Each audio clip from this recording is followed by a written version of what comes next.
You may be seated.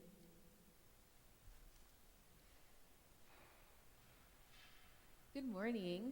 Hi, everyone. It's good to be with you this morning. Feels like Advent. It's the blue. I don't know what it is, but it feels like Advent, and it's good because I know I need it. I need to be entering into a different time of reflection and to be grounded and to be awaiting something better than what is around us and what the world has to give us. So I'm grateful to be here today. And I'm trying something new. And I'm saying that because it will help me feel less nervous and less stressed out about being up here with y'all. So be patient with me, as I know that you all always are. And it's so nice to see so many familiar faces in the room and to feel held by each one of you. Because I know that being up here and preaching and sharing the word with you all is not me, is God, and it's each of us. Holding the person that's up here accountable and holding the person in love to be able to share a message from their heart. So that's what I want to do today. So as I was hearing Joyce actually share the living epistle, I was like, oh my gosh, today's gospel is like such a perfect combination of the stewardship season that we're in and the beginning of Advent, because it's about giving, right? The gospel is about the widow who gave the 2 cents that were worth a penny, everything that she had, and the scribes that gave in large sums. And also, today's the beginning of Advent, so how do I tie this gospel, in a gospel of giving, what we have, and beginning this time of awaiting Jesus' birth? So I spent, again, as you can tell, the whole week reflecting on this gospel. I had a particularly busy week with school, the busiest week, of course. The week I have to preach is the busiest week I have of school. But the whole week I just kept thinking about, what does this gospel have for us this week? What is the point of this, and what does God want me to share? I don't know. Is it about money? Is it about giving money? No, it's not about that. Is it about, overextending yourself and giving every single little bit that you have left of you? No, it's not about that. So I just, thought about it over and over again.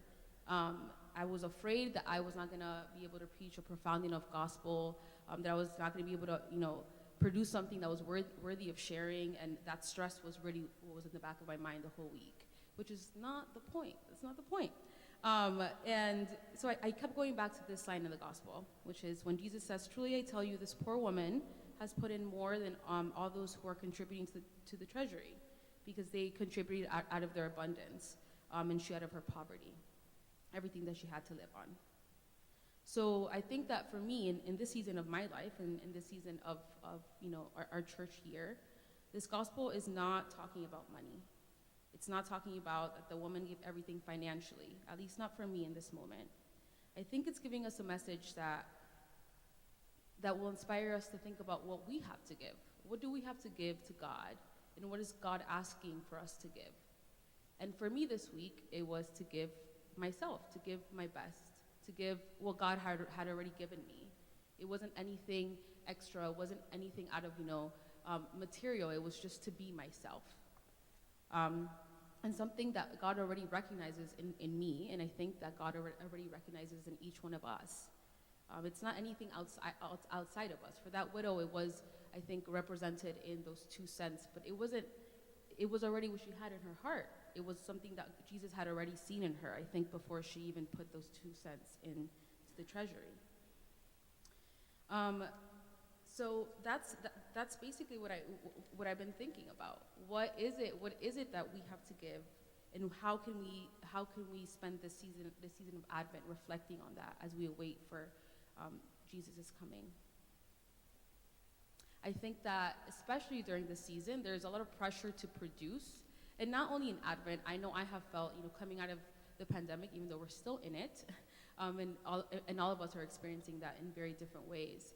But coming out of, the deep parts of the pandemic, going back to school for me, and being back in the world in a different way, I have felt this pressure to produce, to give all of these things, to make, to make my life something worth of giving to people, to write amazing papers and to give of myself in all these conversations with my friends, or whatever it is. And it's been exhausting. It's been exhausting to feel like that's my job right now, to just be giving. And sometimes what I'm giving isn't even real. It's not fully me. It's just I'm doing it because I feel like I have to. And I think that again, that's the message that society gives us, the message of producing and consuming and all of that. And that's the opposite message that Jesus has for us today. The message that society feeds us is one that drains us, that is out of a place of out of scarcity. It's a scarcity mindset of you have to do all these things in order to be happy, or you have to do all these things in order to make others happy. And that's the opposite of what Jesus has for us. Jesus really, I think, in today's gospel is just asking us to give of ourselves, to give what we have in our hearts. And that might look differently for each one of us. Maybe for some of us it is money, giving out of what we have. Maybe for some of us, a lot of us, it might be time and conversation. For some of us, like Ricardo, it might be playing Connect 4 and beating every single person at the game. For some of us, it might be our talent, whatever it is. That's what I want to reflect on today. And again, as we enter this season of Advent, particular time in the world, and I think in this country, of consuming and working really hard to make money, or to figure out ways of to find ways of buying gifts for those in our lives, and that being the central point of the season for a lot of people.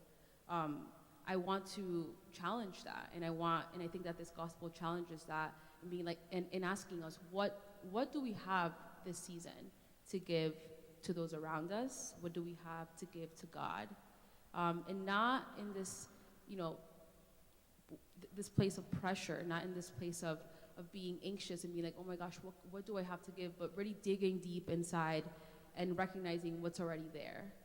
The beautiful gifts, the beautiful parts of ourselves that Jesus sees in us already before we put the 2 cents into the treasury. Before we do anything, Jesus already sees that. So I wanted to end with a meditation, because I know I need it, a time of reflection. And I will ask, actually, Cynthia, if you can ring the bell for me, not yet, but in a second.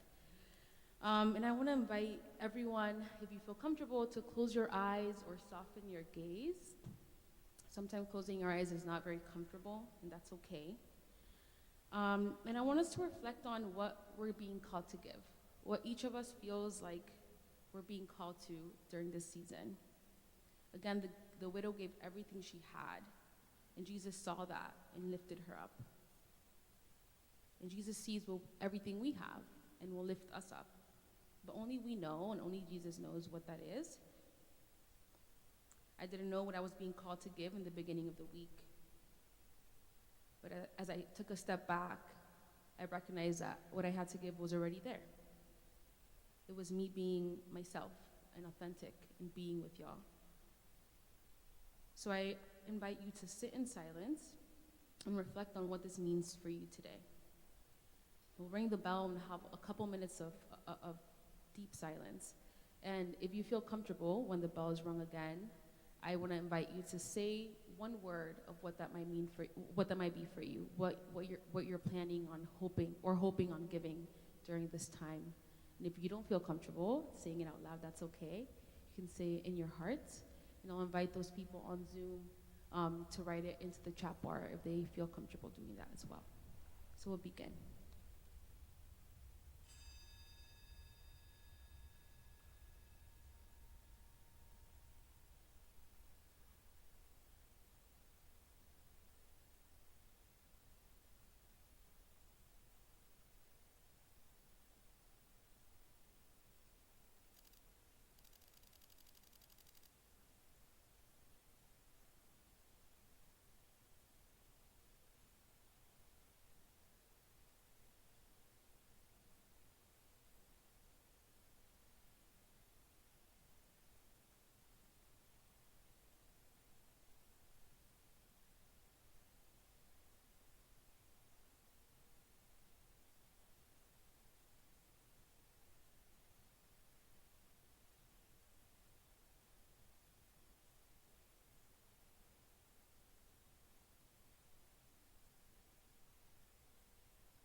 you.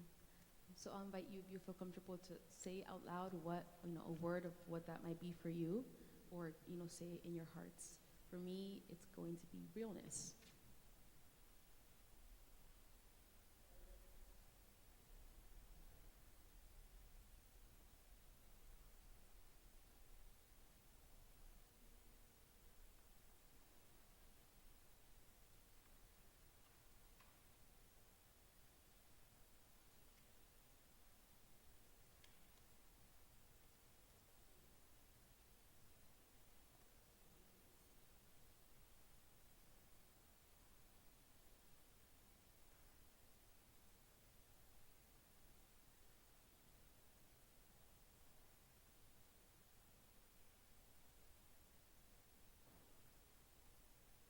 So be it.